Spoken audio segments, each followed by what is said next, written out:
Welcome to this explainer. Imagine this. You're an engineer, you've just walked into the operations center, and, well, everything has gone completely wrong. It's the ultimate IT nightmare. Today, we're going to walk through exactly how to handle this situation using a standardized, methodical approach. No panic, just a solid plan. Right, so your systems are down, the screens are glowing red, alerts are absolutely firing off everywhere, and you just know users are already blowing up the help desk phones. It feels like total chaos. But before you even touch a keyboard, the very first step is to literally just take a deep breath. Ground yourself. Panic leads to mistakes, right? And in networking, a panicked mistake can easily turn a localized outage into a massive company-wide blackout. Okay, so where do you actually start? When the pressure is immense and the network is suddenly offline, where exactly do you begin to systematically diagnose and, most importantly, restore connectivity? You can't just guess here. You really need a structured framework. That brings us to Section 1, the golden sequence. We begin our triage process, basically acting as first responders, with what we call the golden sequence.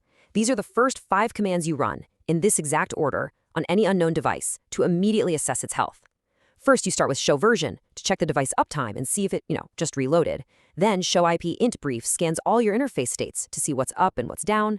Next, show IP route inspects the routing table for any missing prefixes. After that, show running config gives you the active setup. And finally, show log checks recent syslog messages for errors, flaps, or maybe security events. This exact sequence paints a complete picture for you in a matter of seconds. Moving on to Section 2, escalating privileges within the Cisco IOS hierarchy. To actually act on what we've found in our triage, we have to carefully elevate our access level. It builds step by step. You land first in user exec mode, which you'll recognize by the greater than symbol. This is just limited read-only visibility. By typing enable, you escalate to privileged exec mode, that's the pound sign, which grants you full diagnostic access.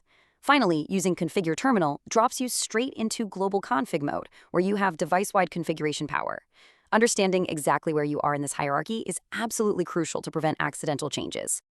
Now for Section 3, isolating interface faults. Armed with the proper access, it's time to progressively isolate the fault. Let's say a remote site suddenly goes unreachable. The crucial trick here is mapping the right command to the right symptom.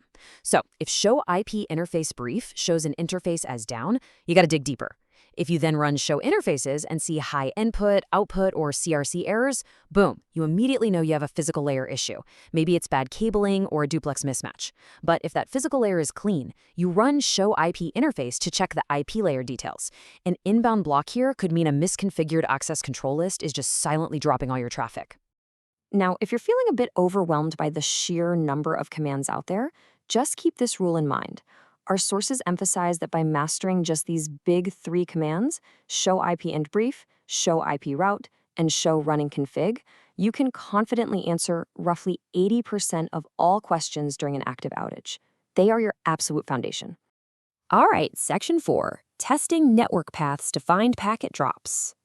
Once those local interfaces are verified clean, we have to systematically trace the broader network path to find out exactly where our data is dying. We use sort of a funnel approach to connectivity testing here. First, you ping the local gateway. If that fails, well, your issue is local. Next, ping the remote IP to test end-to-end connectivity. Third, and this is a real pro tip, ping the remote IP using your loopback as the source. This validates that return traffic is routing back correctly, which is literally critical for validating things like BGP or OSPF pairings. Finally, you use traceroute to pinpoint the exact hop where packets are either dropped or latency spikes. There is one more crucial weapon in your ping arsenal, and that's the extended ping. By running a ping with a repeat count of 1,000 and a massive size of 1,500 bytes, you can really stress test the link.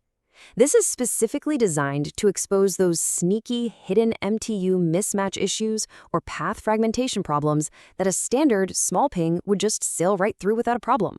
Which brings us to Section 5, safely applying fixes and ending the emergency. Okay, so you've isolated the issue and made the configuration change to restore service. Awesome. But ending an emergency safely is honestly just as important as fixing it.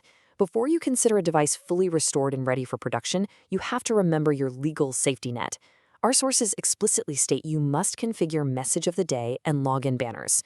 Basically, without unauthorized access warning language clearly displayed before credentials are entered, taking legal action against an actual network intruder down the line might be severely compromised. Here's another vital safety protocol. If you had to run debugs to find the issue, turn them off immediately. Debugging forces the router's processor to manually evaluate every single packet. So use them sparingly, always filter them with ACLs, and absolutely always use undebug all when you're finished. Otherwise, you might solve a routing issue only to inadvertently crash the CPU on a live production device. And this next point, this might be the most important rule of the day. Never, ever save a broken configuration to NVRAM.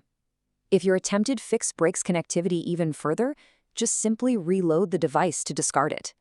Never run the command copy run start to save if the config is bad. Furthermore, never save a configuration if unsecured plaintext passwords exist on the device. Always run service password encryption and set and enable secret password first, so an unsecured config doesn't persist across reboots. Utilizing standardized operating procedures like these reference decks is really what separates a panicked responder from a confident, methodical engineer. Having these sequences, the golden sequence, the funnel testing method, the day one hardening checklists, ingrained in your mind turns absolute chaos into just another solvable puzzle. So, you've successfully navigated the crisis, you've saved the configuration safely, and you restored the network. Fantastic. But I want to leave you with this final thought. Did you add descriptions to the interfaces? Did you add remark lines to your access control lists? Document everything. Because if you don't document the fix, did you really solve the problem? Or did you just delay the next inevitable outage? Thanks for tuning into this explainer.